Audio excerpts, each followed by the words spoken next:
My name is Landon and I'm doing my second speech on pugs. I chose to do my informative speech on pugs because I have a pug and I love to research about them. I'm going to tell you about all the types of pugs. My pug is named Gidget and she's a silver fawn pug.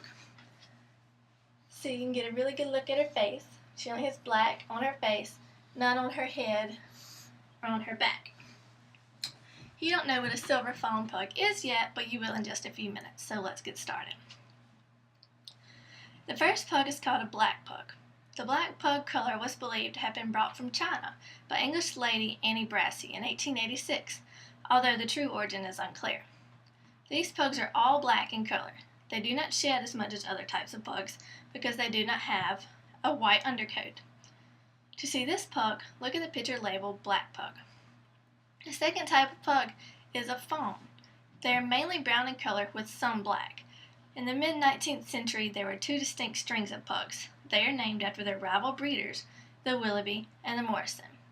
The Morrison pugs were fawn, but had a well-defined black mask only on the muzzle and a black line extending down their head to their tail, so they didn't have much black. To see this pug, look at the photo labeled Morrison pug. The Willoughbys had black not only on their muzzle but also covered their whole head. The black line wasn't just a line, but it extended and spread out more along their back. Their black is less distinct in edge.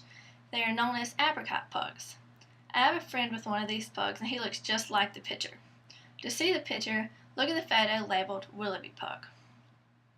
Later on, these two breeds interbred and the distinction between them faded. This created the very rare silver fawn pug, which is what my pug was.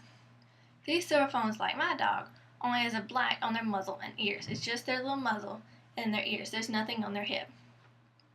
These silver fawns shed the most of all the fawns because they have more white undercoat, which is true because we brush her 2-3 times a day and she still sheds.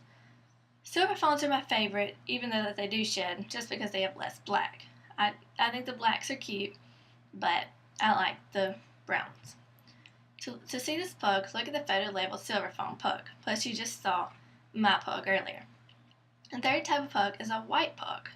They had no trace of black anywhere on their nose or body or anywhere. Probably on their feet, but this breed was genetically made by man. I guess that just means that they were bred until they could come up with something to make just white. They are also known as albino pugs. They are totally adorable, but look more like a bulldog than a pug to me. To see this pug, look at the photo labeled white pug. Now you know all the types of pugs. Not only do I want to inform you about a pug, I want to persuade you to get a pug and see how wonderful they are. I could go into everything I know about a pug, but today I was only teaching you the type of pugs. But I love my pug, and I hope if you have one, you enjoy one too. I hope you enjoyed my speech. Thanks.